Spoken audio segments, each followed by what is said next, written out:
Craig Venuela avait toujours cru que le travail acharné et le dévouement étaient les fondements d'une bonne vie. À 34 ans, il s'était bâti une carrière respectable en tant qu'ingénieur en mécanique dans une entreprise manufacturière de Pittsburgh, travaillant de longues heures pour subvenir aux besoins de sa famille. Ses mains calleuses et ses yeux fatigués témoignaient de son engagement, mais rien n'était comparable à la chaleur qu'il ressentait lorsque sa fille de 6 ans, Emma, se jetait dans ses bras chaque soir. La maison des Venuela se trouvait dans une banlieue tranquille, une modeste maison de 2 étages avec un jardin où Craig avait construit de ses propres mains une cabane dans les arbres pour Emma. Chaque dimanche matin, qu'il pleuve ou qu'il vente, il l'emmenait au parc, lui apprenant à faire du vélo, à faire voler des cerfs-volants, ou simplement partageant une glace pendant qu'elle lui racontait sa semaine à l'école. Mais dernièrement, la maison semblait froide. Tammy Venuela, sa femme depuis 8 ans, était devenue distante au cours des 6 derniers mois. Elle avait commencé à travailler tard à son poste d'agent immobilier. Son téléphone vibrait constamment avec des messages qu'elle cachait rapidement. Craig l'avait remarqué mais n'avait rien dit. Il avait été élevé par un père célibataire qui lui avait appris que la confiance était sacrée dans un mariage. « Papa, pourquoi maman ne dîne plus avec nous ?» demanda Emma un soir, ses yeux bruns innocents cherchant dans son visage des réponses qu'il n'avait pas. Craig força un sourire, ébouriffant ses boucles sombres. « Maman est juste occupée par son travail, princesse. Mais on s'amuse bien, n'est-ce pas? Juste toi et moi. » Emma hocha la tête, mais son sourire n'atteignit pas tout à fait ses yeux. Les enfants savaient. Ils savaient toujours. Cette nuit-là, après avoir mis Emma au lit avec son histoire préférée de dragons et de braves chevaliers, Craig trouva Tammy dans leur chambre en train de faire une valise. « Qu'est-ce qui se passe ?» Sa voix était stable, mais son cœur battait à tout rompre contre ses côtes. Tammy ne le regarda pas. Ses cheveux blonds tombaient sur son visage alors qu'elle pliait des vêtements avec une précision mécanique. « Je pars, Craig. Je n'en peux plus. » « Tu n'en peux plus de quoi? » ?»« De notre mariage. De notre famille. » Elle croisa enfin son regard. Et ce qu'il y vit le glaça. Pas de la tristesse, mais un calcul froid. « Je mérite mieux que ça. Mieux que de vivre d'un chèque de paie à l'autre. Mieux qu'un mari qui sent la graisse et les copeaux de métal. » Craig se crispa. « Je travaille dur pour subvenir à tes besoins et à ceux d'Emma. Tout ce que je fais n'est jamais assez. » Elle le coupa. « J'ai 31 ans. Craig, je devrais vivre, pas seulement survivre. Tu auras des nouvelles de mon avocat. » Alors qu'elle roulait sa valise vers la porte, l'esprit de Craig s'emballa. « Et Emma ?» Tammy s'arrêta, le dos tourné.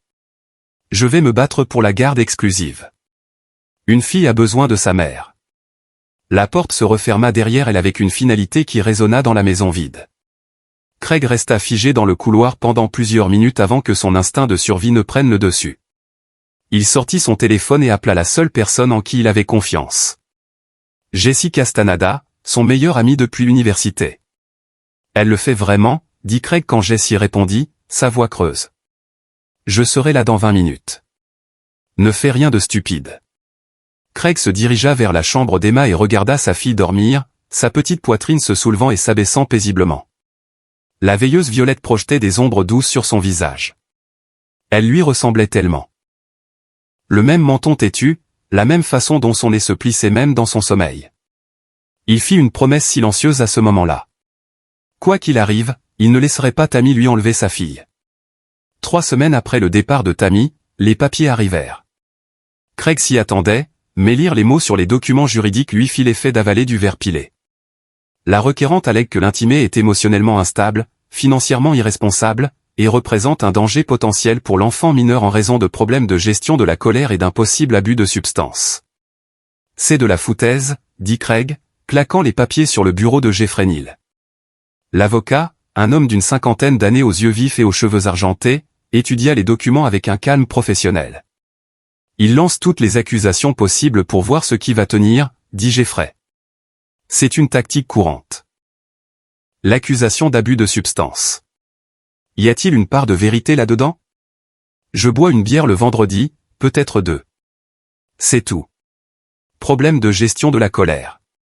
Craig hésita. Je me suis disputé une fois avec un voisin à propos de son chien qui déterrait notre pelouse. Tammy doit déformer ça. Jeffrey prit des notes.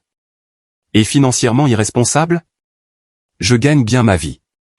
Nous avons des économies. L'hypothèque est toujours payée à temps. Craig passa ses mains dans ses cheveux sombres, la frustration bouillonnant sous son contrôle prudent. Elle dépensait plus en vêtements en un mois que ce que je dépense pour moi en un an. Voici ce à quoi nous sommes confrontés, dit Jeffrey en se penchant en arrière dans son fauteuil. Votre femme a engagé Donny Huaré. C'est un requin. Il est spécialisé dans l'art de faire passer les pairs pour incompétents. La bonne nouvelle, c'est que vous avez la vérité de votre côté. La mauvaise nouvelle, c'est qu'au tribunal de la famille, la perception compte souvent plus que la réalité. Au cours des 2 mois suivants, la vie de Craig devint un champ de bataille. Tammy avait emménagé dans un appartement chic du centre-ville, et pendant ses visites supervisées avec Emma, elle couvrait la fillette de jouets et de friandises. Pendant ce temps, Craig maintenait leur routine. Devoir sur la table de la cuisine, histoire avant de dormir, aventure le week-end. Mais Emma changeait. Elle était devenue plus silencieuse, plus renfermée. « Papa, pourquoi maman n'arrête pas de me poser des questions sur toi ?» demanda Emma un soir alors que Craig l'aidait avec ses devoirs de mathématiques. Son stylo se figea en plein calcul. « Quel genre de questions ? Comme, est-ce que papa crie parfois ? Est-ce que papa boit parfois des boissons pour adultes ? Est-ce que papa me laisse seul ? » Sa petite voix se cassa. « Je lui ai dit que tu es le meilleur papa du monde, » mais elle avait l'air fâchée. Craig prit Emma sur ses genoux, luttant pour garder sa voix stable. « Princesse, tu dis juste toujours la vérité, d'accord ? Peu importe ce qu'on te demande. »« D'accord, papa. » Mais cette nuit-là, après qu'Emma se fût endormie, Craig s'assit dans son atelier au garage, son sanctuaire, où il concevait et construisait de petits projets mécaniques. Ses mains, habituellement stables, tremblaient alors qu'il serrait ses outils. Jessie le trouva là 1 heure plus tard, fixant une cabane à oiseaux à moitié terminée. « Elle coache Emma, » dit Craig sans préambule, elle essaie de lui mettre des mots dans la bouche. Jessie, un homme trapu aux yeux bienveillants et à la carrure d'un ancien linebacker universitaire, approcha un tabouret. « Tu sais ce que tu dois faire ? » « Quoi ? Te battre salement comme elle. »« Non, tu dois être plus malin. » La voix de Jessie se durcit. « Je te connais depuis qu'on a 18 ans, Craig. Tu es le gars qui pouvait démonter un moteur et le remonter les yeux bandés. Tu es stratégique, alors commence à penser stratégiquement. » Craig regarda son ami. « Je t'écoute. Tammy pense qu'elle a gagné. Elle pense que tu vas te laisser faire, alors laisse-la penser ça. Pendant ce temps, tu découvres ce qu'elle manigance vraiment. Tu penses qu'il y a plus que juste vouloir partir ? » L'expression de Jessie était sombre. « Frère, quand une femme part si soudainement, avec autant de venin et vise immédiatement la jugulaire au tribunal, il y a toujours plus à l'histoire. » Cette conversation déclencha quelque chose dans l'esprit de Craig. Le lendemain, il engagea une détective privée, une femme nommée Miranda Donnelly, spécialisée dans les affaires familiales. « Je dois savoir ce que ma femme cache, » lui dit Craig. Les yeux gris acier de Miranda l'évaluèrent. « Vous vous préparez pour la bataille de la garde ? » ?»« Je me prépare à protéger ma fille. »« Alors, mettons-nous au travail. » Le premier rapport de Miranda arriva 10 jours plus tard, et il confirma les pires soupçons de Craig. Les photographies étaient accablantes. Tammy entrant dans un immeuble de condos de luxe du centre-ville. Tammy ayant des dîners intimes dans des restaurants que Craig ne pourrait jamais se permettre. Et toujours, sur chaque photo, le même homme à ses côtés, grand, soigné, portant des costumes qui coûtaient probablement plus que le salaire mensuel de Craig. Vincent Ryan, promoteur immobilier. Fortune estimée à 8 chiffres. Il se voit depuis au moins 8 mois, dit Miranda, étalant plus de photos sur la table de la cuisine de Craig après qu'Emma fut couchée. Il est marié aussi. Le nom de sa femme est Nathalie Durham Ryan. Elle vient d'une famille riche. Ils ont un contrat de mariage qui laisserait Vincent avec presque rien si elle divorce pour infidélité. Craig étudia le visage de Vincent. Beau de cette manière générique de club de golf. Tout ce que Tammy avait dit vouloir. Tout ce que Craig n'était pas. C'est là que ça devient intéressant. Miranda continua, sortant un autre dossier. Vincent Ryan est celui qui finance les frais de justice de votre femme. Donny Huaré n'est pas bon marché. Alors il achète sa place dans ma famille. Plus que ça. La voix de Miranda prit une inflexion plus dure. J'ai fait des recherches sur le passé de Vincent. Il y a 3 ans, il a été impliqué dans une affaire de garde. Son ex-petit ami a affirmé qu'il était contrôlant, manipulateur. L'affaire a été réglée à l'amiable, dossier scellé. Mais j'ai des contacts. Elle fit glisser un autre document sur la table. Craig le lut 2 fois. Son sang se glaça. Il a un schéma. Miranda dit qu'il cible les femmes mariées avec enfants, en particulier les mères de filles. L'ex-petite amie avait une fille de 5 ans. Il y a eu des allégations. Ne le fais pas, Craig la coupa. Sa voix dangereuse. Ne finis pas cette phrase à moins d'avoir des preuves. Je n'ai pas de preuves. Juste des schémas et des dossiers scellés. Mais Craig, les yeux de Miranda rencontrèrent les siens, votre fille a besoin d'être protégée. Craig resta silencieux un long moment. Son esprit d'ingénieur traitant les données, formant des connexions. Tammy ne sait pas, n'est-ce pas? À propos du passé de Vincent. J'en doute. Les hommes comme Vincent sont très doués pour présenter exactement ce que leur cible veut voir. Après le départ de Miranda, Craig s'assit seul dans l'obscurité de sa cuisine, une tempête de rage et de détermination montant dans sa poitrine. Il pensa au récent silence d'Emma, à sa réticence à aller au nouvel appartement de Tammy pour les visites. Son téléphone vibra, un SMS d'un numéro inconnu. Arrête de fouiller dans ce qui ne te regarde pas, concentre-toi sur le fait d'être le meilleur père possible pendant le temps qu'il te reste avec Emma. Vincent. Comment le savait-il? La réponse de Craig fut simple. On se voit au tribunal. Mais il n'avait aucune intention d'attendre le tribunal. Le lendemain matin, Craig appela Jessie et Jeffrey pour une réunion d'urgence dans un restaurant loin de son quartier. J'ai besoin que vous entendiez ça tous les deux, dit Craig, faisant glisser les rapports de Miranda sur la table. Et ensuite, j'ai besoin de votre aide pour monter un plan. Jeffrey examina les documents avec son œil d'avocat, tandis que l'expression de Jessie s'assombrissait à chaque page. Ce sont de bonnes informations, dit finalement Jeffrey. Mais ce n'est pas suffisant pour le tribunal. L'adultère nous aide, mais les juges ne se soucient pas de l'adultère dans les affaires de garde à moins que nous puissions prouver que cela nuit directement à l'enfant. Et le passé de Vincent, les dossiers scellés ne passeront pas, alors nous les ferons déceler, dit Craig. Ça pourrait prendre des mois, des années même. Jessie se pencha en avant. Et si on ne passait pas par les canaux officiels? Les yeux de Jeffrey se plissèrent. Je ne peux pas participer à cette conversation si vous suggérez. Alors sors 5 minutes, dit Craig, sa voix portant une autorité qui le surprit même lui. Parce que je ne vais pas perdre ma fille à cause de ces gens. Jeffrey se leva, partagé, puis soupira. 5 minutes et je n'ai jamais été là. Il sortit, laissant Craig et Jessie seuls dans la banquette. Parle-moi, dit Jessie. Craig sortit sa tablette, ouvrant des fichiers qu'il avait compilés. Vincent Ryan se croit intouchable. Riche, bien connecté, il peut tout acheter. Mais tout le monde a des points de pression. Continue. Sa femme, Nathalie. Leur contrat de mariage. Si elle découvre pour Tammy, Vincent perd tout. Les yeux de Craig brillèrent. Et les gens désespérés font des erreurs. Comment atteint-on la femme? On ne le fait pas. On laisse Tammy le faire pour nous. Craig lança une application d'enregistrement sur son téléphone. Emma a une tablette. Je la lui ai donnée pour des jeux éducatifs, mais elle a aussi une fonction d'enregistrement. Tammy ne sait pas que je peux accéder à la sauvegarde sur le cloud. Les yeux de Jessie s'écarquillèrent. Tu as écouté leur visite? Chacune d'entre elles. Et il y a 3 jours, j'ai entendu quelque chose d'intéressant. Tammy était au téléphone avec Vincent pendant qu'Emma était dans la pièce d'un accent grave côté.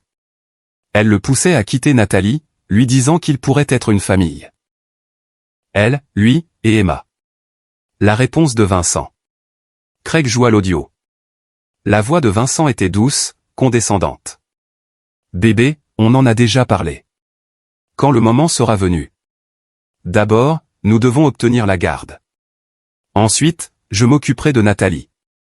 Ta fille est adorable. Je pense qu'elle s'adaptera bien à avoir une vraie figure paternelle.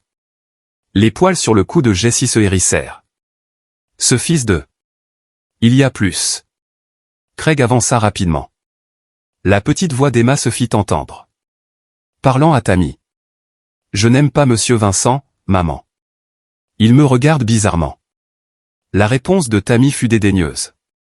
Ne sois pas idiote, Emma. Vincent va être très important pour nous. Tu apprendras à l'apprécier. Les poings de Jessie se serrèrent. Craig, c'est. Nous devons transmettre ça au service de protection de l'enfance. Ce n'est pas suffisant.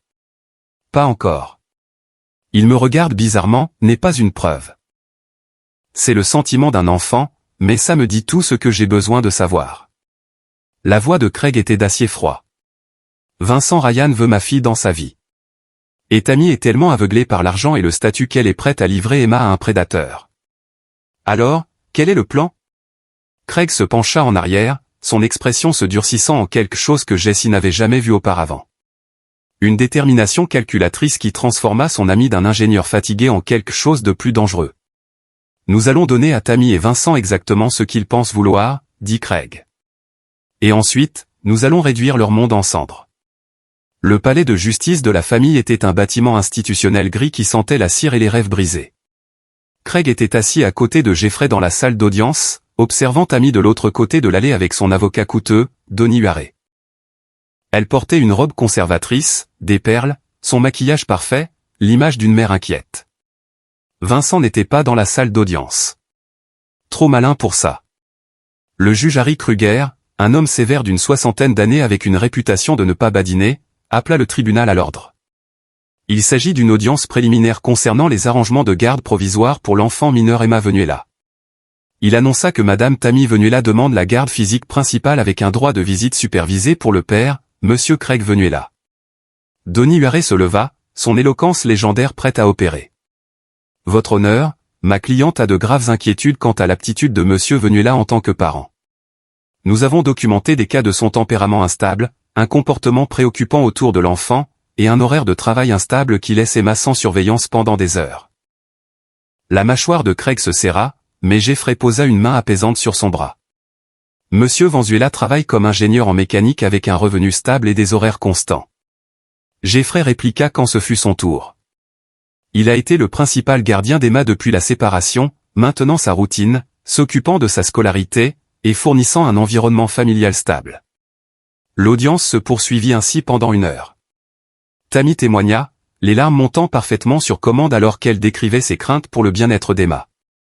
Il est tellement en colère tout le temps, dit Tammy, sa voix tremblante. Je m'inquiète de ce qui pourrait arriver quand je ne suis pas là pour protéger notre fille. Craig voulait se lever et la traiter de menteuse, exposer chaque manipulation, mais il resta immobile, son expression neutre. C'était la performance à laquelle Jeffrey l'avait préparé. Quand ce fut au tour de Craig de témoigner, il parla clairement et calmement, détaillant sa routine quotidienne avec Emma, son implication dans sa vie, son engagement pour son bien-être. Monsieur Venuela, dit Donny Huaré lors du contre-interrogatoire, sa voix dégoulinant d'une fausse inquiétude. N'est-il pas vrai que vous travaillez des journées de 10 heures, parfois 6 jours par semaine? Je travaille des semaines standards de 40 heures, occasionnellement avec des heures supplémentaires si nécessaire pour subvenir aux besoins de ma fille. Et pendant ces longues heures, qui s'occupe d'Emma? Elle est à l'école pendant la journée. Après, elle va à un programme périscolaire accrédité jusqu'à ce que je la récupère à 17h30. Donc, des étrangers élèvent votre fille pendant que vous êtes au travail. Jeffrey objecta et le juge accepta, mais le mal était fait. Huaré avait planté la graine. Le juge Kruger écouta les deux parties, examina les preuves préliminaires et rendit sa décision. La garde conjointe temporaire restera en vigueur. Madame Venuela aura Emma du lundi au mercredi, Monsieur Venuela du jeudi au dimanche. Les deux parents continueront d'avoir une autorité décisionnelle égale. Nous réexaminerons cela dans 60 jours pour une audience plus complète. Ce n'était pas une défaite, mais ce n'était pas non plus une victoire. Craig regarda Tammy sourire avec suffisance à son avocat alors qu'il sortait de la salle d'audience. Dehors, Jeffrey prit Craig à part. Ne vous laissez pas décourager. Les audiences préliminaires aboutissent presque toujours à une garde conjointe. La vraie bataille aura lieu dans 60 jours. Je sais, dit Craig calmement. Ça me laisse du temps. Du temps pour quoi? Mais Craig s'éloignait déjà, son esprit 3 coups d'avance. Ce soir-là, quand Emma rentra de l'école, elle semblait plus animée qu'elle ne l'avait été depuis des semaines. Papa, devine quoi? On a appris le cycle de vie des papillons aujourd'hui. Elle étala son dessin sur la table de la cuisine. Un dessin coloré de chenilles se transformant en papillon. Craig sourit sincèrement pour la première fois de la journée. C'est magnifique, princesse. Raconte-moi. Alors qu'Emma expliquait la métamorphose avec un enthousiasme de 6 ans, le téléphone de Craig vibra. Un message de Miranda. J'ai quelque chose. Appelle-moi. Il attendit après l'heure du coucher d'Emma pour passer l'appel. Vincent Ryan a un associé, dit Miranda sans préambule. Samuel Barnett. Ils développent ensemble un projet de condo de luxe, mais il y a eu des frictions. Barnett pense que Vincent détourne de l'argent du projet. Est-ce le cas? Probablement. Mais ce n'est pas ce qui compte. Ce qui compte, c'est que Barnett est en colère et cherche des munitions. Il serait très intéressé de savoir que Vincent utilise les fonds de l'entreprise pour financer la bataille juridique d'une maîtresse. Craig sentit un lent sourire se dessiner. Pouvez-vous arranger une rencontre? Déjà fait. Demain, 14 h au bureau de Barnett. Je lui ai dit que vous aviez des informations qu'il trouverait précieuses. Miranda, vous valez chaque centime. Je sais. Une dernière chose. Nathalie Durham-Ryan organise un gala de charité la semaine prochaine. Toute la haute société de Pittsburgh y sera. Vincent jouera le mari dévoué. Comment obtenir une invitation? On n'en obtient pas. Mais je connais quelqu'un qui peut obtenir des photos de l'intérieur de l'événement. Et je connais quelqu'un d'autre qui peut s'assurer que ces photos incluent des personnes très intéressantes. Craig comprit. Organisez ça. Le lendemain après-midi, Craig rencontra Samuel Barnett à son bureau du centre-ville. Barnett était un homme compact aux traits acérés et au regard encore plus vif. Monsieur Venuela, Miranda me dit que vous avez des informations sur les activités extra-professionnelles de mon associé, dit Barnett, sautant les politesses. Craig exposa les preuves. Photo de Vincent avec Tammy. Relevé financier montrant des paiements à demi URE provenant de comptes contrôlés par Vincent. Documentation d'un appartement de luxe que Vincent entretenait pour Tammy. L'expression de Barnett s'assombrit à chaque révélation. Vincent utilise notre entreprise comme sa tirelire personnelle, termina Craig. Et si sa femme divorce, votre partenariat commercial va imploser dans les retombées juridiques. Que attendez-vous de moi? Demanda Barnett. Des informations, des preuves des malversations financières de Vincent, et le moment venu, un témoignage sur son caractère. Barnett réfléchit. Vincent Ryan saigne notre entreprise à blanc pour son style de vie somptueux. Je le soupçonnais, mais le prouver est une autre affaire. Cependant, si vous me donnez l'excuse dont j'ai besoin pour auditer ses activités. Il sourit froidement. Je pense que nous pouvons nous entraider. Ils se serrèrent la main. Deux hommes unis par un ennemi commun. Les 3 semaines suivantes furent une symphonie de guerre psychologique soigneusement orchestrée. Craig allait au travail, rentrait chez lui, s'occupait d'Emma. L'image d'un père dévoué maintenant la routine. Mais sous la surface, il assemblait les pièces d'un puzzle qui détruirait les plans de Tammy et Vincent.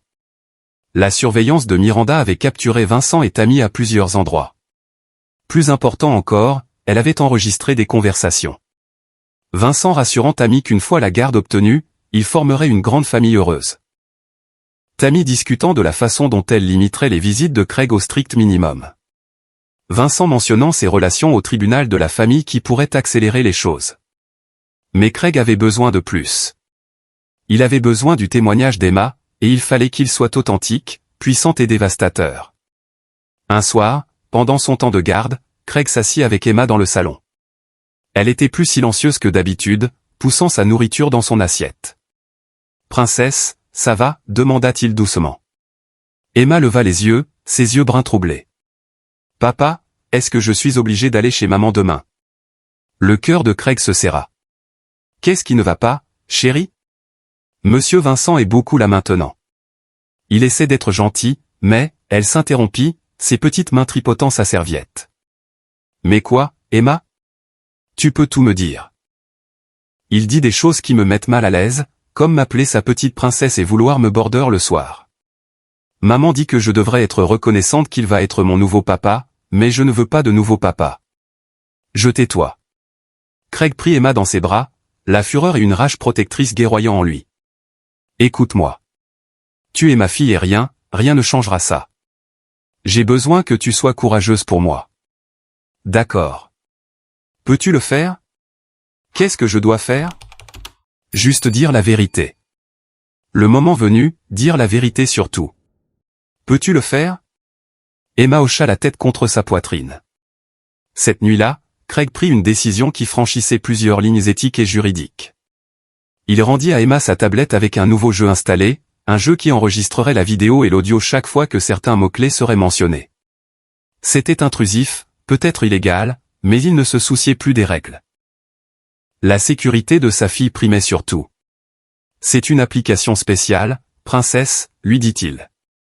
C'est comme une aide secrète. Elle te gardera en sécurité. En une semaine, la tablette avait capturé de l'or. Vincent seul avec Emma dans l'appartement de Tammy pendant que Tammy faisait visiter une propriété, parlant à la fillette de 6 ans sur un ton qui donna la chair de poule à Craig. Rien de manifestement criminel, mais les comportements subtils de manipulation étaient indubitables pour quiconque savait quoi chercher. Affection physique excessive, commentaires inappropriés sur le fait qu'Emma devenait une belle jeune femme, tentative de créer des secrets entre eux. Craig montra les images à Jeffrey. Le visage de l'avocat devint pâle. C'est Craig. C'est explosif, mais c'est aussi possiblement irrecevable. Vous avez enregistré sans consentement dans une résidence privée. Je me fiche de la recevabilité. Je me soucie de protéger Emma. Si nous utilisons mal cela, l'avocat de Tammy le fera rejeter et vous dépeindra comme paranoïaque et contrôlant. Alors nous ne l'utiliserons pas au tribunal. Pas directement. Les yeux de Craig étaient froids. Nous l'utiliserons comme moyen de pression. Moyen de pression pourquoi? Pour que Tammy se détruise elle-même. Le plan de Craig était élégant dans sa simplicité. Il fit créer par Jesse, dont les compétences en informatique étaient meilleures que ce que la plupart des gens savaient, un faux compte sur les réseaux sociaux, un parent inquiet qui avait entendu parler de l'intérêt de Vincent Ryan pour les jeunes enfants. Le compte commença à suivre Nathalie Durham Ryan et certains de ses amis de la haute société, laissant tomber des indices subtils sur la nouvelle petite amie de Vincent et sa fille. Simultanément, Samuel Barnett commença son audit des affaires de Vincent, publiquement et bruyamment, s'assurant que la rumeur se propage dans le milieu des affaires de Pittsburgh. La pression montait de toutes parts. Vincent, se sentant acculé, commença à faire des erreurs. Il devint négligent dans ses déplacements, ses appels téléphoniques. Miranda le captura, rencontrant un homme qui s'avéra être un détective privé que Vincent avait engagé pour déterrer des saletés sur Craig. N'importe quoi pour renforcer le dossier de Tammy. Mais Craig était propre. Douloureusement, ennuyeusement propre. Le pire que l'enquêteur de Vincent put trouver était une contravention pour excès de vitesse datant de 3 ans. Pendant ce temps, Craig fournissait des informations à Samuel Barnett sur les dépenses de Vincent, l'appartement, les frais de justice, les cadeaux coûteux pour Tammy. Barnett utilisa cela dans son audit, et soudain Vincent dut faire face à des questions du conseil d'administration de l'entreprise. Les murs se refermaient et Vincent ne réalisait même pas que c'était Craig qui les construisait. À l'école d'Emma, Craig devint plus visible, se portant volontaire pour les sorties scolaires, assistant aux réunions de parents d'élèves, étant présent. Les enseignants remarquèrent son engagement, comment Emma s'illuminait quand elle le voyait. En revanche, Tammy manquait les réunions parents-professeurs, était en retard pour récupérer sa fille, et quand elle se présentait, elle était distraite par son téléphone, textant généralement Vincent. Craig documenta tout. 2 semaines avant l'audience de garde complète, Nathalie Durham Ryan demanda le divorce. Les pages mondaines explosèrent avec la nouvelle et avec elle vinrent les révélations sur la liaison de Vincent avec une femme plus jeune ayant un enfant. Le nom de Tammy n'était pas mentionné, mais tout le monde dans leur cercle social savait. Tammy appela Craig en panique. « C'est de ta faute. »« Je ne vois pas de quoi tu parles, » dit Craig calmement. « Mais j'espère que tu as apprécié ton temps avec Vincent. Je soupçonne que ça va devenir très cher pour lui. » « Salaud. Tu nous as sabotés. »« Non, Tammy. Ce sont les propres actions de Vincent qui ont fait ça. J'ai juste fait en sorte que la vérité éclate. Profite de ton audience de garde. » Il raccrocha. Une satisfaction réchauffant sa poitrine pour la première fois depuis des mois. La semaine précédant l'audience de garde complète, Craig reçut un visiteur inattendu chez lui. Il était tard. Emma dormait déjà. Quand il ouvrit la porte, Nathalie Durham Ryan se tenait sur son porche, élégante même dans la détresse, ses vêtements de créateur et sa posture parfaite dissimulant à peine la rage dans ses yeux. « M. Venuela, je pense que nous devrions parler. Craig la laissa entrer, lui offrant un café, qu'elle refusa. Je veux tout savoir, dit Nathalie, assise droite comme un i sur son modeste canapé. Sur mon mari et votre femme. Craig l'étudia. Pourquoi venir me voir? Parce que mes avocats sont inutiles, préoccupés uniquement par les aspects financiers. Mais vous vous battez pour votre enfant. Cela me dit que vous comprenez ce qui est vraiment en jeu. Sa voix se cassa légèrement. Vincent et moi n'avons pas d'enfant. Je ne pouvais pas. Mais je reconnais un prédateur quand j'en vois un, et plus j'en apprends sur son comportement avec sa fille. Craig prit une décision. Il sortit sa tablette et lui montra tout. Les photos, les enregistrements, la documentation de l'ancienne affaire scellée de Vincent. Le visage de Nathalie passa de pâle à furieux puis à déterminé. Cet homme, dit-elle lentement, a utilisé l'argent de ma famille, ma réputation, pour financer ses fantasmes malsains. Plus maintenant. Que allez-vous faire? Ce que j'aurais dû faire il y a des années. Le détruire. Elle se leva, tendant la main. Monsieur Venuela, je vais être très franche. Je vais tout prendre à Vincent dans notre divorce, mais plus que ça, je vais m'assurer que tout le monde sache exactement quel genre d'homme il est. Oh. Nathalie sourit, et ce n'était pas un sourire aimable. Ma famille a des liens profonds dans cette ville.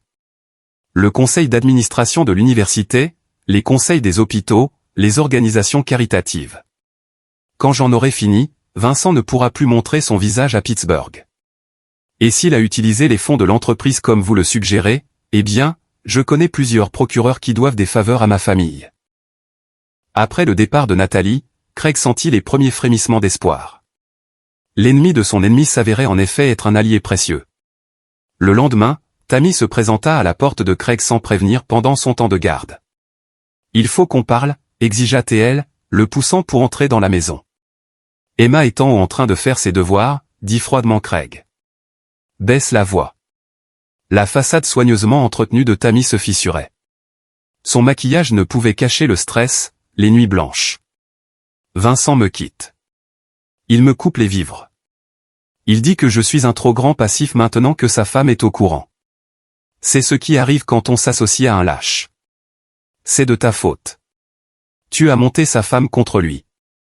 Non, Tammy. Ce sont les propres actions de Vincent qui ont fait ça.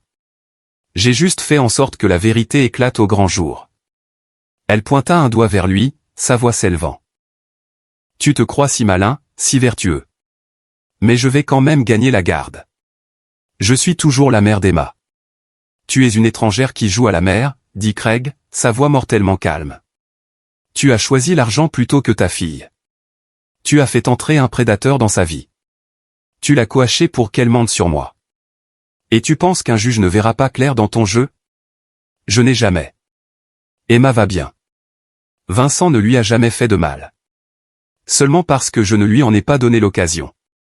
Mais l'intention était là. Et j'ai des preuves. Les yeux de Tammy s'écarquillèrent. Tu bluffes. Est-ce que je bluffe? Tu le découvriras au tribunal, je suppose.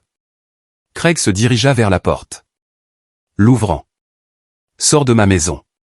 Si tu veux voir Emma, ce sera pendant ton temps de garde prévu. Pas une minute avant.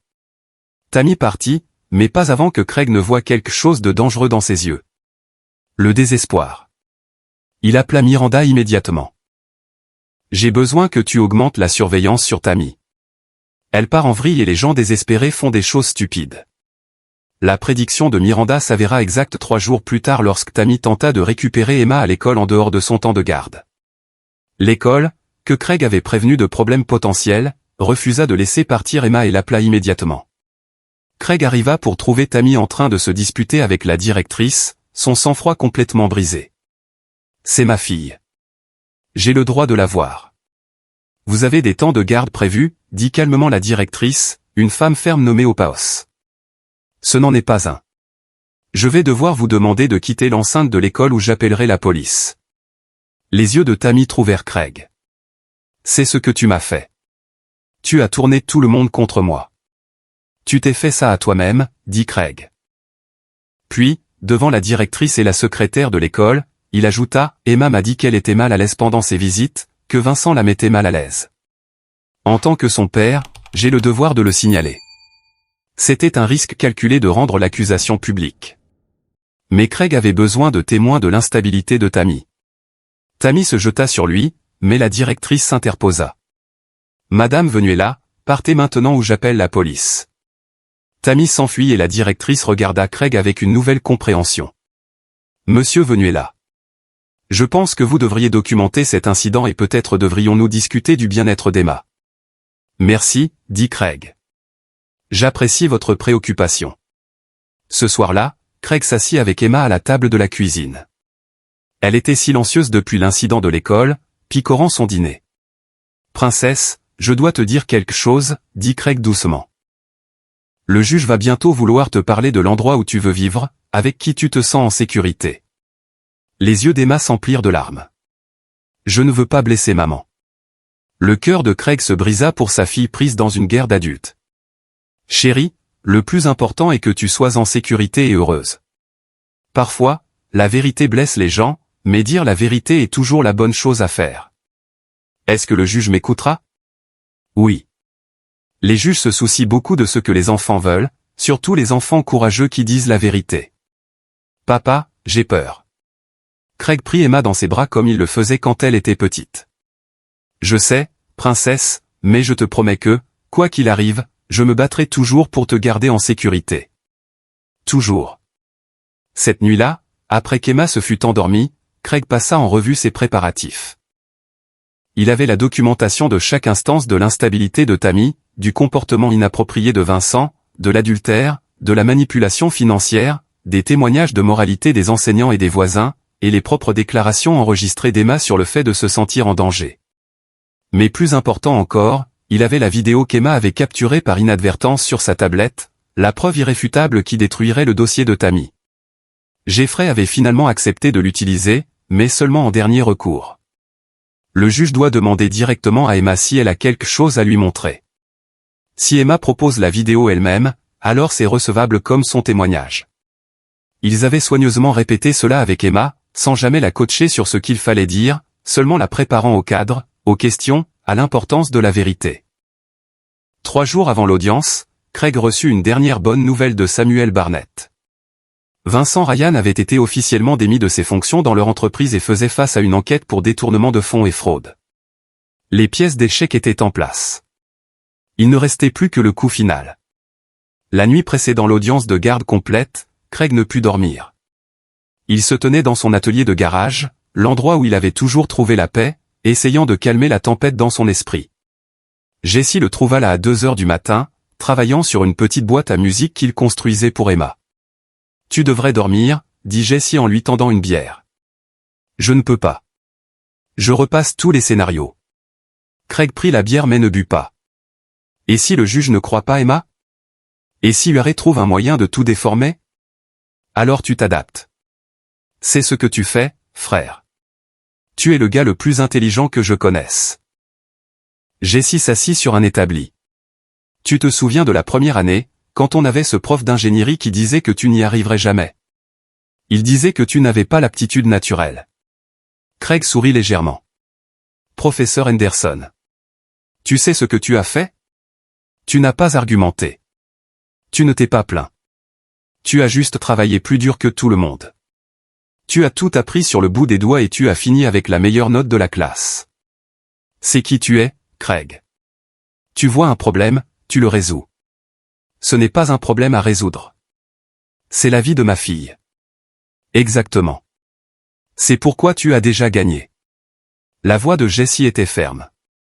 Tammy se bat pour l'orgueil, pour l'argent, pour une vie de rêve avec un prédateur. Toi, tu te bats pour Emma. Ce genre de motivation, c'est imparable. Après le départ de Jessie, Craig monta et se tint à la porte d'Emma, la regardant dormir. Elle serrait son lapin en peluche préféré, son visage paisible d'une manière qu'il n'avait pas vue depuis des mois.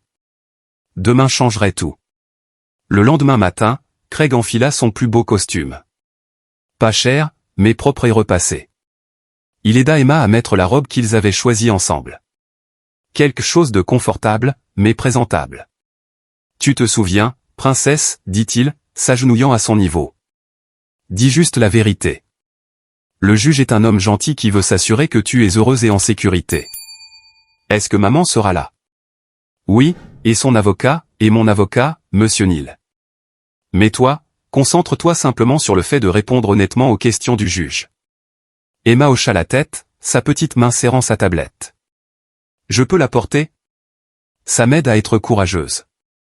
Le cœur de Craig se gonfla. Absolument. Au palais de justice, Jeffrey les attendait dehors. Êtes-vous prêts? Aussi prêts que je ne le serai jamais. Ils entrèrent dans la salle d'audience. Tammy était déjà là avec Donnie Huaré, l'air calme, mais avec une pointe de désespoir dans les yeux. Elle n'avait amené aucun soutien, aucun témoin de moralité, une erreur tactique. Craig avait amené Jessie, l'enseignante d'Emma, Madame Lynn Roberts, leur voisin Brandon Fields, qui voyait souvent Craig et Emma au parc, et son superviseur du travail, Ernest Baxter, qui pouvait témoigner de son emploi stable et de son caractère. Le juge Kruger entra, et l'audience commença. Huaré commença, appelant Tammy à la barre.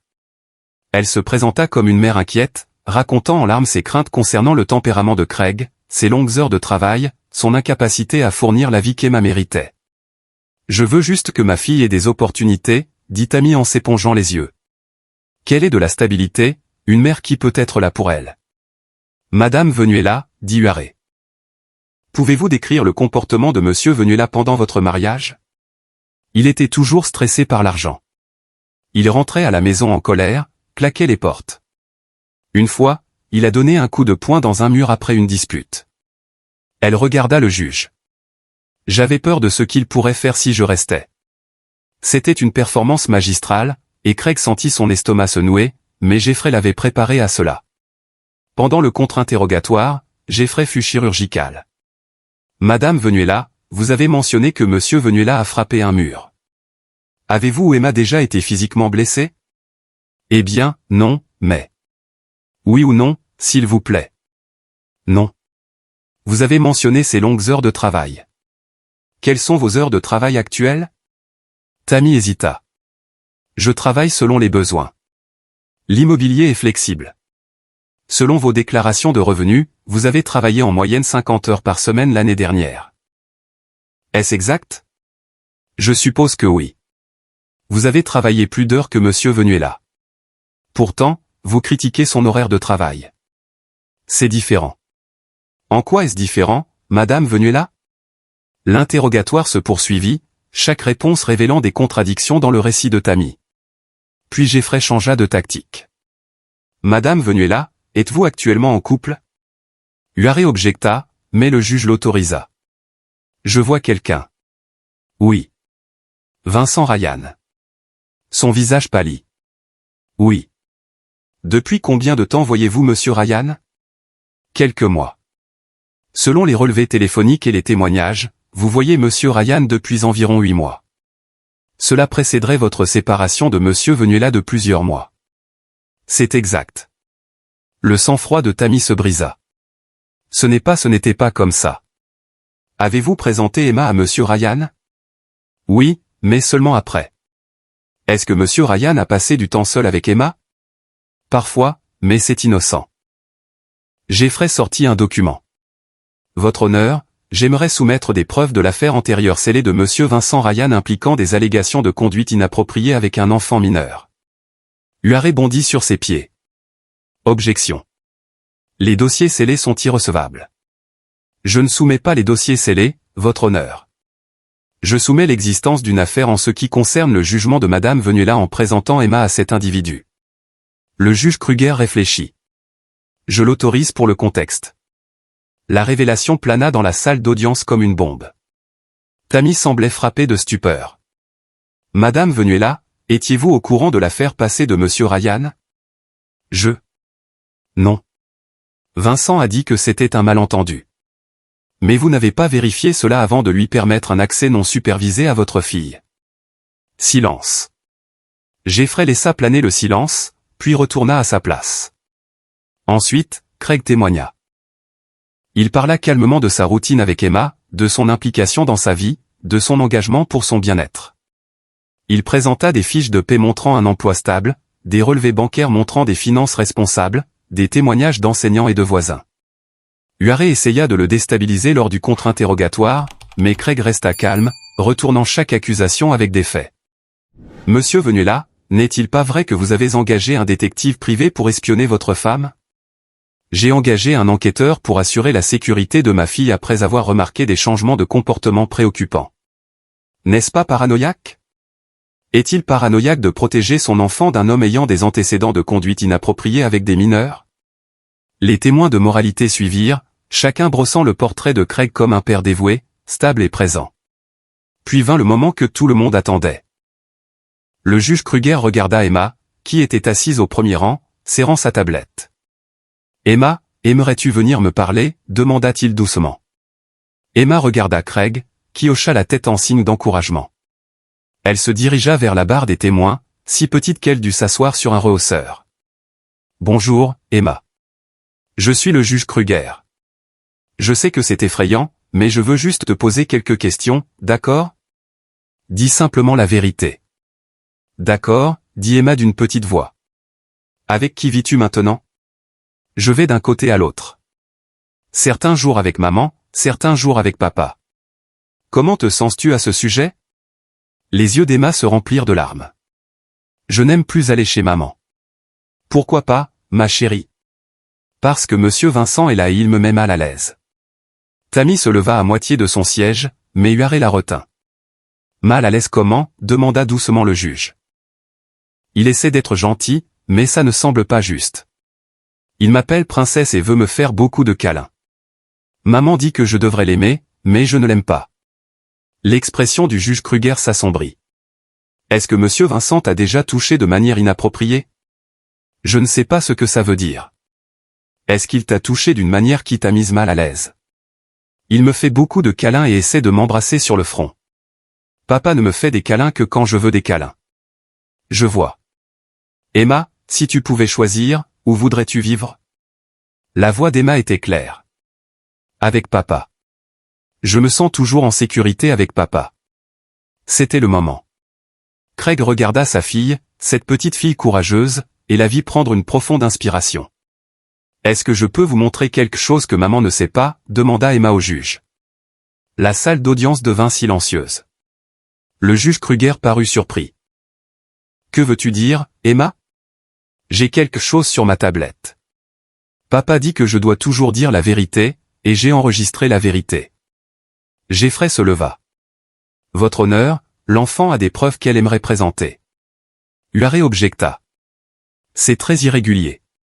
L'enfant demande à présenter des preuves, dit le juge Kruger. Je vais l'autoriser. Emma, qu'as-tu? Emma tendit sa tablette à l'huissier qui la porta au juge. Il y a une vidéo de quand j'étais à l'appartement de maman. Le juge Kruger prit la tablette. Son expression sérieuse. Je vais examiner ceci et nous en discuterons ensuite. Il appuya sur play. La salle d'audience était silencieuse, à l'exception de l'audio de la tablette. La voix d'Emma se fit entendre en premier, suivie des tons suaves de Vincent. Emma, pourquoi ne viendrais-tu pas t'asseoir à côté de moi sur le canapé? On peut regarder un film ensemble. Je veux attendre maman.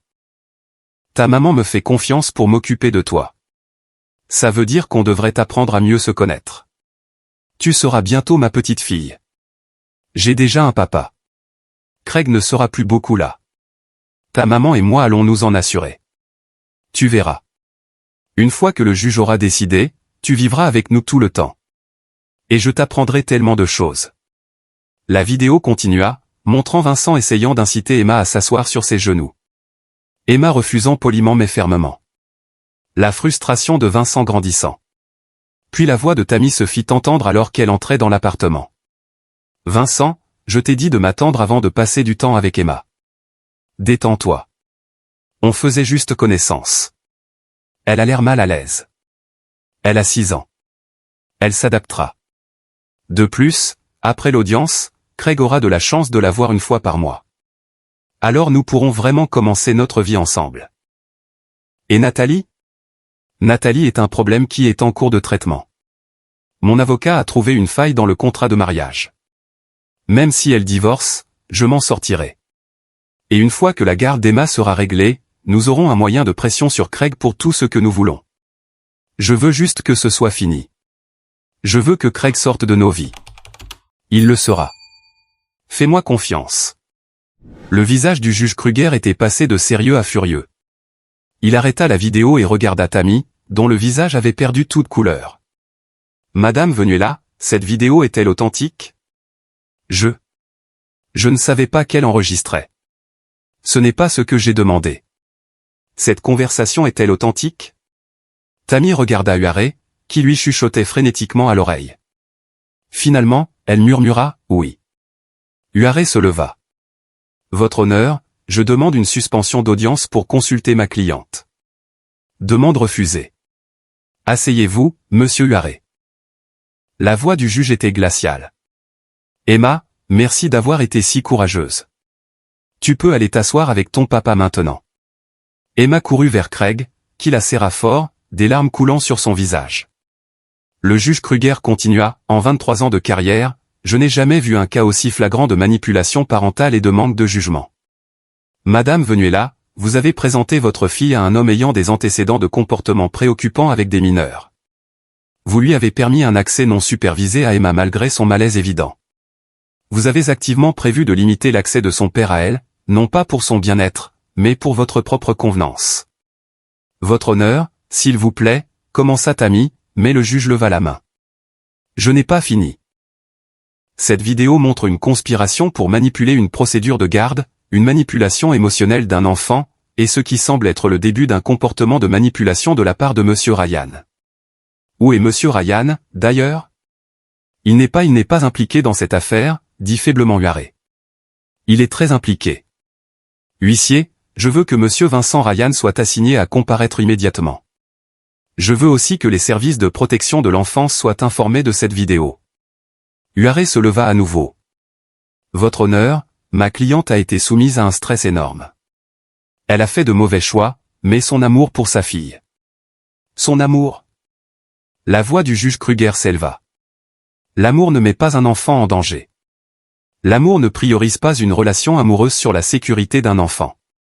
L'amour ne coache pas un enfant à mentir sur un parent apte. Il se tourna vers Craig. M. Venuela, je vous accorde la garde physique exclusive d'Emma, avec effet immédiat. Madame Venuela aura un droit de visite supervisée seulement une fois par semaine pendant 2 heures, en attendant une évaluation psychologique complète et l'achèvement de cours de parentalité. De plus, j'ordonne que Vincent Ryan n'ait aucun contact avec l'enfant mineur. Si Madame Venuela viole cette ordonnance, le droit de visite sera entièrement supprimé. Tammy laissa échapper un sanglot. Vous ne pouvez pas faire ça. C'est ma fille. C'est une enfant qui mérite d'être protégée et vous vous êtes avéré incapable de remplir ce devoir. Le marteau du juge Kruger tomba. La séance est levée. La salle d'audience éclata. Huaré se disputait avec Tammy, qui pleurait. Jeffrey serrait la main de Craig, le félicitant.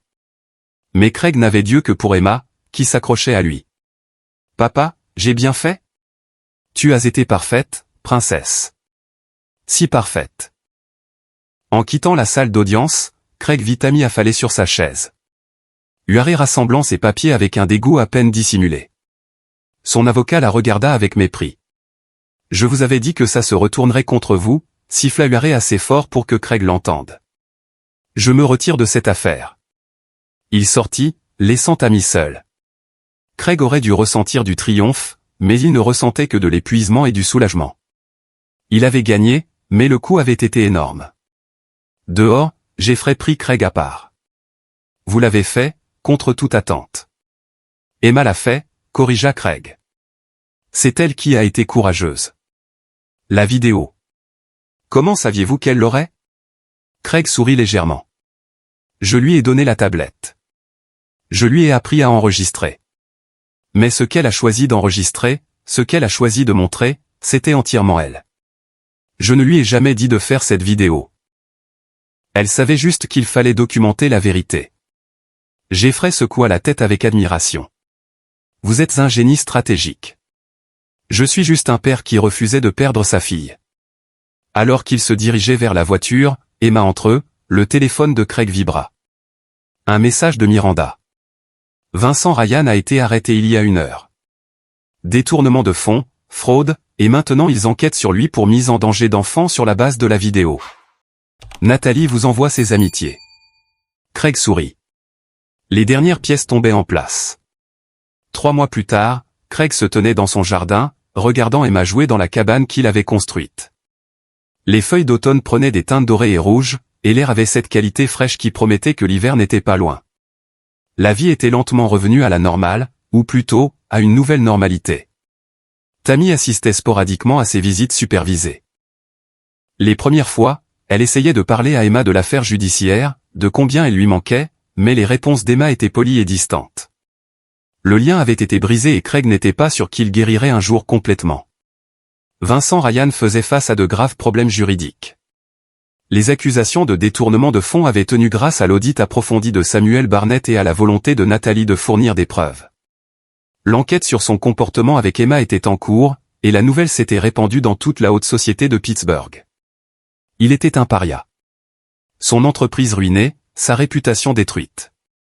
Nathalie avait envoyé à Craig une note de remerciement et un chèque généreux, qu'il déposa sur le compte d'épargne-études d'Emma, pour la fille courageuse qui a démasqué un monstre. La note disait: Jeffrey était devenu un ami, passant occasionnellement pour le dîner. Il avait renoncé à une part importante de ses honoraires, disant que certaines affaires valent plus que de l'argent. Celle-ci en était une. Jesse restait le confident le plus proche de Craig, le frère qu'il n'avait jamais eu par le sang, mais qu'il avait gagné par la loyauté. Au travail, Ernest Baxter avait donné une promotion à Craig, non par pitié, mais parce que le dévouement et la compétence de Craig avaient toujours été évidents. L'augmentation signifiait que Craig pouvait enfin emmener Emma au voyage à Disney World dont elle avait toujours rêvé. Mais le vrai changement était en Emma elle-même. Elle souriait à nouveau, riait, ramenait de l'école des dessins aux couleurs vives au lieu de gribouillis sombres. Elle avait commencé à appeler la maison de Craig, la maison, sans qualification. Un soir, alors que Craig l'abordait, Emma le regarda avec des yeux sérieux. « Papa, pourquoi maman a-t-elle cessé de nous aimer ?» C'était la question que Craig redoutait. Il s'assit sur le bord de son lit, choisissant ses mots avec soin. Parfois, princesse, les gens se perdent. Ils oublient ce qui est vraiment important. Ta maman s'est perdue pendant un moment, cherchant des choses qu'elle pensait la rendraient heureuse. L'argent, l'excitation, une vie différente. Mais ces choses ne rendent pas les gens heureux. L'amour rend les gens heureux. La famille rend les gens heureux. Penses-tu qu'elle retrouvera son chemin?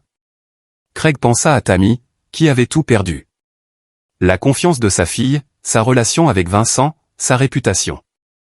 Il avait entendu par des connaissances communes qu'elle avait déménagé dans un appartement plus petit, qu'elle luttait financièrement, qu'elle semblait diminuer. Il aurait pu se sentir vengé, mais au lieu de cela, il se sentait juste triste pour la femme qu'elle avait été avant que l'ambition et la vanité ne l'aient empoisonnée. Je ne sais pas, chérie, mais ce n'est pas à toi de t'en soucier.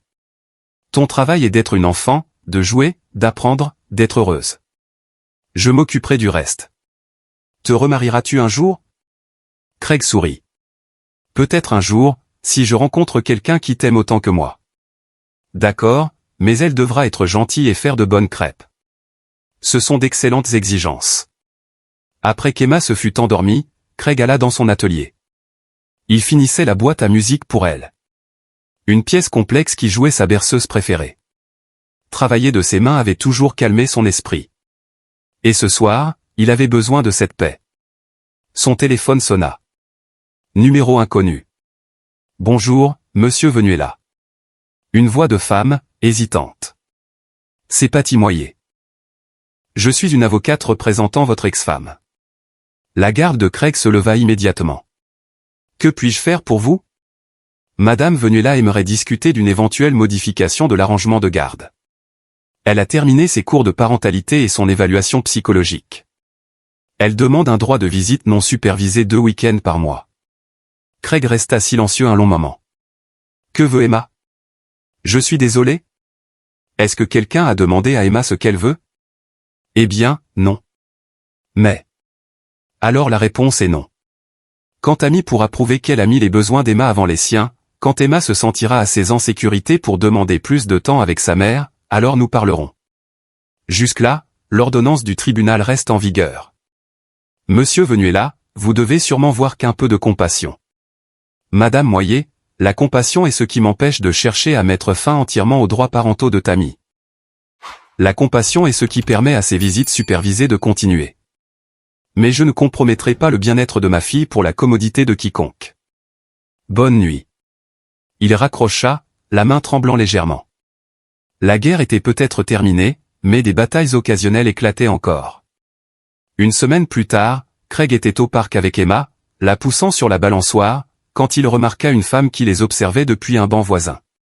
Elle avait la trentaine, des yeux bienveillants et un sourire facile, lisant un livre tout en jetant occasionnellement un coup d'œil à un jeune garçon jouant sur le portique. Leurs regards se croisèrent et elle sourit. Craig lui rendit son sourire. « Salut, papa !» cria Emma, et Craig reporta son attention sur sa fille, la lançant vers le ciel. Quand ils eurent fini, la femme s'approcha. « Votre fille est adorable. Elle a l'air si heureuse. »« Elle l'est, » dit Craig. « Nous le sommes tous les deux. »« Je suis Jenny, » dit la femme en tendant la main. « Jenny Erickson. »« C'est mon fils, Brandon. » Elle montra le garçon sur le portique. « Craig. Craig Vanzuela.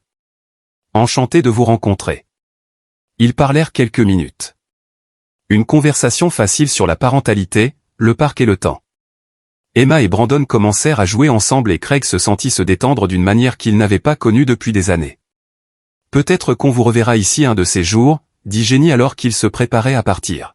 « Oui, » dit Craig. « Peut-être bien. » Alors que lui et Emma rentraient à la maison, main dans la main, Craig réalisa que quelque chose de fondamental avait changé. Pendant des mois, il s'était battu. Se battant pour la garde, se battant contre Tammy et Vincent, se battant pour protéger Emma. Mais le combat était terminé. Il avait gagné. Maintenant venait la partie la plus difficile. Construire une nouvelle vie, guérir les blessures, apprendre à Emma que la confiance et l'amour étaient encore possibles. « Papa, j'aime le parc », dit Emma en balançant leurs mains jointes. « Moi aussi, princesse. On pourra revenir la semaine prochaine ? » « Absolument. Et on pourra avoir des crêpes demain. » Craig rit, un son libre et sincère. « Certainement. » Cette nuit-là, après qu'Emma se fût endormie, Craig s'assit dans son salon avec une bière, Jessie à ses côtés. « Alors, quelle est la suite pour toi ?» demanda Jessie. Craig réfléchit à la question. « Je ne sais pas. Pendant si longtemps, tout tournait autour de la bataille pour la garde. Maintenant que c'est fini, je dois comprendre à quoi ressemble la normalité. La normalité, c'est d'être un père, ce que tu as toujours été. Même quand Tammy essayait de t'enlever ça. J'ai rencontré quelqu'un au parc aujourd'hui, admit Craig. Juste une conversation amicale, mais ça faisait du bien de parler à quelqu'un qui ne connaît pas toute cette histoire compliquée. Tu le mérites, frère.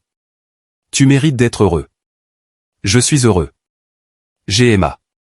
C'est assez. Peut-être. Mais c'est normal de vouloir plus aussi. Craig sourit. Oui, peut-être. Ils s'assirent dans un silence confortable. Deux amis qui avaient traversé une tempête ensemble et en étaient sortis plus forts. Dans les semaines qui suivirent, Craig vit Jenny au parc plusieurs autres fois. Ils commencèrent à se rencontrer intentionnellement, laissant les enfants jouer pendant qu'ils discutaient. Elle était veuve, son mari étant décédé dans un accident de voiture 3 ans plus tôt. Elle comprenait la perte, la reconstruction. Craig ne précipita rien. Il était prudent, protecteur du cœur d'Emma et du sien.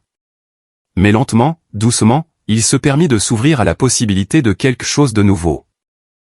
6 mois après l'audience de garde, Craig reçut une notification que Vincent Ryan avait été condamné à 5 ans de prison fédérale pour détournement de fonds. L'enquête sur son comportement avec Emma n'avait pas abouti à des accusations. Pas assez de preuves, mais sa réputation était détruite à jamais. Tammy avait déménagé en Ohio, travaillant comme agent immobilier dans une petite ville. Ses visites supervisées s'étaient réduites à 1 fois par mois, puis avaient complètement cessé. Emma ne posait plus beaucoup de questions sur elle. Cela aurait dû ressembler à une victoire, mais Craig ne ressentait qu'une profonde tristesse pour tous les dégâts qui avaient été causés. 1 an après l'audience, Craig demanda Jenny en mariage. Emma aida à choisir la bague et fut la première personne à qui ils l'annoncèrent. « Est-ce que ça veut dire que Brandon sera mon frère ?» demanda Emma, les yeux grands ouverts d'excitation. « En quelque sorte, » dit Jenny en s'agenouillant au niveau d'Emma. « Si ça te va. » Est-ce qu'on pourra toujours avoir des journées père-fille? Craig prit Emma dans ses bras. Toujours, princesse. Ça ne changera jamais. Le mariage fut petit, intime, organisé dans le jardin où Craig avait construit la cabane d'Emma. Jeffrey officia, Jessie était le témoin, et Emma la demoiselle d'honneur. Alors que Craig se tenait à l'autel, regardant Jenny marcher vers lui avec Brandon à ses côtés, il pensa au chemin qu'il avait mené ici. La douleur, la trahison, le combat, mais aussi la force qu'il avait découverte, les liens qu'il avait tissés, la certitude absolue qu'il déplacerait des montagnes pour protéger ceux qu'il aimait. Tammy n'était pas au mariage. Craig avait envoyé une invitation, un dernier geste de grâce, mais elle n'avait pas répondu. Il espérait qu'elle avait trouvé la paix quelque part. Mais plus important encore, il avait trouvé la sienne. Alors que lui et Jenny échangeaient leurs vœux, Emma et Brandon à leur côté, Craig réalisa que parfois la meilleure vengeance n'était pas la destruction. C'était de construire quelque chose de mieux sur les cendres. Le soleil se coucha sur le jardin, projetant une lumière dorée sur la célébration. Emma riait, courant avec Brandon, sa joie simple et pure. Craig avait gagné plus qu'une bataille pour la garde. Il avait gagné la chance d'être le père qu'Emma méritait, de construire une famille basée sur l'amour et la confiance plutôt que sur la manipulation et les mensonges. Et au final, c'était la seule victoire qui comptait. Épilogue. 5 ans plus tard, Craig se tenait dans ce même jardin, maintenant agrandi avec une plus grande terrasse et une deuxième cabane. Emma avait 11 ans, Brandon 9, et leur petite sœur, Lily Erickson Vanzuela, avait 2 ans, marchant à 4 pattes dans le jardin avec des pas déterminés. Jeffrey et sa femme étaient là pour un barbecue, ainsi que Jessie et sa petite amie. Miranda avait envoyé une carte, mais n'avait pas pu venir. Elle était en Europe pour une affaire. Papa, appela Emma depuis la cabane. Brandon dit que je ne peux pas monter parce que c'est un club de garçons. Brandon, répondit Craig. Qu'est-ce qu'on dit à ce sujet? La tête de Brandon apparut. Désolé. Monte, Emma. Craig sourit, retournant les hamburgers sur le grill. Jenny vint derrière lui, passant ses bras autour de sa taille. Heureux, demanda-t-elle. Plus que je n'aurais jamais cru possible, admit-il. Au loin, son téléphone vibra. Un message d'un numéro inconnu. J'ai entendu parler de ton mariage. De ta nouvelle famille. Je suis contente que tu sois heureux. Je suis désolé pour tout. Craig le lut 2 fois, puis le supprima. Ce chapitre était clos. Il regarda sa famille. Emma et Brandon dans la cabane. Lily chassant un papillon. Jenny à ses côtés. Des amis réunis. C'est ce qui comptait. C'est ce pourquoi il valait la peine de se battre. Et il avait gagné. C'est ici que notre histoire se termine. Partagez vos pensées dans la section des commentaires. Merci pour votre temps précieux.